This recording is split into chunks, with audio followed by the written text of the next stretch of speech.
Стихотворение Павел. Как сильно я тебя люблю, мой милый папочка, любимый. Я лишь сейчас осознаю, какой ты нежный и ранимый, какой талантливый, какой порядочный, добросердечный.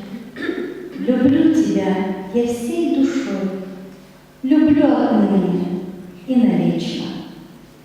Прошли обиды детских дней, с годами все яснее мне стало, что нет мужчин тебя родней, и как тебя мне не хватало. И с этим чувством я жила, его в себе не сознавая, бежала от любви, тепла, тебя в себе не принимая. Презрением, холодом обид я разрушала отношения, потом испытывала стыд, неся вины тяжелое бремя.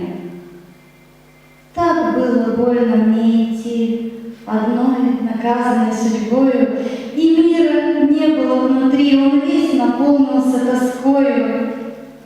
И вдруг я ясно поняла причины неурядиц мнимых.